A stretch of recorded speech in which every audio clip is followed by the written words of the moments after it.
పరిశుద్ధమైన నూతన జన్మ, పరలోక జన్మ. మనలో ఈ కొత్త జన్మానుభూతి పరిశుద్ధాత్మ వల్లనే కలుగుతుంది. ఇది రక్షణ సువార్త. 1 పేతురు 3:21 ఆ ఓడలో కొందరు, అనగా 8 మంది నీటి ద్వారా రక్షణ పొందారు. దానికి సాదృశ్యమైన బాప్తిస్మము ఇప్పుడు మిమ్మును రక్షిస్తున్నది. అదేదనగా శరీర మాలిన్యము తీసివేయడము కాదుగాని యేసుక్రీస్తు పునరుత్థానం మూలముగా దేవుని విషయము నిర్మలమైన మనస్సాక్షినిచ్చే ప్రత్యుత్తరమే. ఆంతర్య పురుషుడు దినదినము నూతనపరచబడే అనుభూతి ఎడతెగనిది. పరిశుద్ధాత్మ వల్ల కలిగే నూతన స్వభావం ఈ విధంగా నూతనపరచబడుతూనే ఉంటుంది. నిత్యజీవం మనకు దేవుడిచ్చిన ఉచిత వారసత్వ స్వాస్థ్యం. సోదరీ సోదరులారా, యేసుక్రీస్తు తిరిగి వచ్చినప్పుడు పూర్తి స్వాస్థ్యాన్ని మనం అనుభవిస్తాము.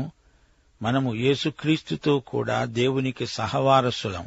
నిత్యజీవ నిరీక్షణను బట్టి దేవునికి మనమెంతో కృతజ్ఞులం. సోదరీ సోదరులారా, దేవుని కనికరమును మరువకండి. ఆయన కృప, కనికరము నిరంతరము చిరస్థాయిగా నిలిచి ఉంటాయి. ఆయన న్యాయము, నీతి, కనికరము, కృప ఎంతో గంభీరమైనవి. రక్షణలో మానవుని ప్రమేయం ఏదీ లేదు, అంతా యేసుక్రీస్తు చేసిందే. సత్క్రియలు మనిషిని మంచివాణ్ణి చేయలేవు. మంచివాడై మనిషి సత్క్రియలు చేయగలుగుతాడు. అట్టి సత్క్రియలు మాత్రమే దేవుని గుర్తింపు పొందుతాయి. స్వార్థము నుండి, పాపము నుండి మనిషిని దేవుడు రక్షించి ఆ తరువాత సత్క్రియలు చేయవచ్చు అంటున్నాడు. రక్షణ పొందినప్పుడు 2 అనుభవాలు మనకు ప్రాప్తిస్తాయి. 1 పునర్జన్మ సంబంధమైన ప్రక్షాళన. పాపం నుండి నిన్ను శుద్ధి చేయడానికి యేసు తన రక్తనిధిని విడుదల చేసి నిన్ను నన్ను విమోచించాడు. పాపం పోయింది. వెంటనే మరో అనుభవం. పరిశుద్ధాత్మ మనకు నూతన స్వభావమిచ్చి మనల్ని నూతనపరచడం ప్రారంభిస్తాడు. మనం క్రీస్తునందు నూతన సృష్టి అయ్యాము. పరిశుద్ధాత్మ ఈ నూతన సృష్టిని పాతగిలనీయడు. దినదినము మనలో క్రొత్తదనాన్ని కలిగిస్తాడు. రాను రాను క్రమేణా మనలో నూతన స్వభావం సరికొత్తగా ఏర్పడుతూ ఉంటుంది.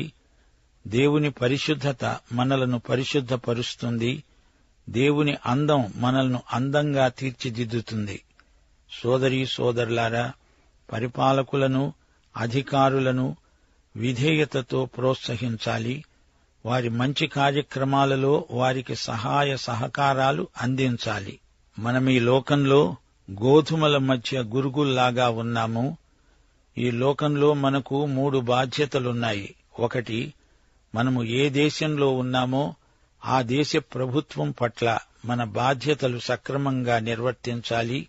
2, మనం జీవించే సమాజం పట్ల కూడా మనకు బాధ్యతలున్నాయి. వాటిని విస్మరించకూడదు, మేలు చెయ్యాలి.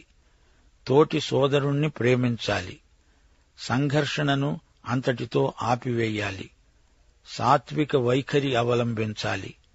అందరి ఎడల మన్నన మర్యాద చూపాలి.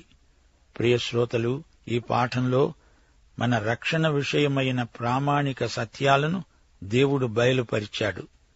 జ్ఞానం, స్వరూపం, సహవాసం, సేవ అనే 4 రక్షణకు ఫలితాలే. రక్షించబడిన ప్రతి వ్యక్తి దేవుని జ్ఞానాన్ని పొందుతాడు. యేసు స్వరూపానికి మార్చబడుతూ ఉంటాడు. దేవుని సహవాసంలో ఎడతెగక కొనసాగుతాడు. పరిశుద్ధశీలమందు క్రైస్తవ నీతి కానవస్తుంది. మన అలవాట్లు, మన చర్యలు, క్రియలు అన్నీ పరిశుద్ధమై ఉండాలి. విమోచనాత్మకమైన దేవుని కృప మన పట్ల విస్తరించినందున మనము రక్షించబడి ఉన్నాము. శుద్ధి, నూతన జన్మానుభూతి, నూతనీకరణ. పాప ఫలితం మరణం. మరణము నుండి బ్రతికించబడమే రక్షణ.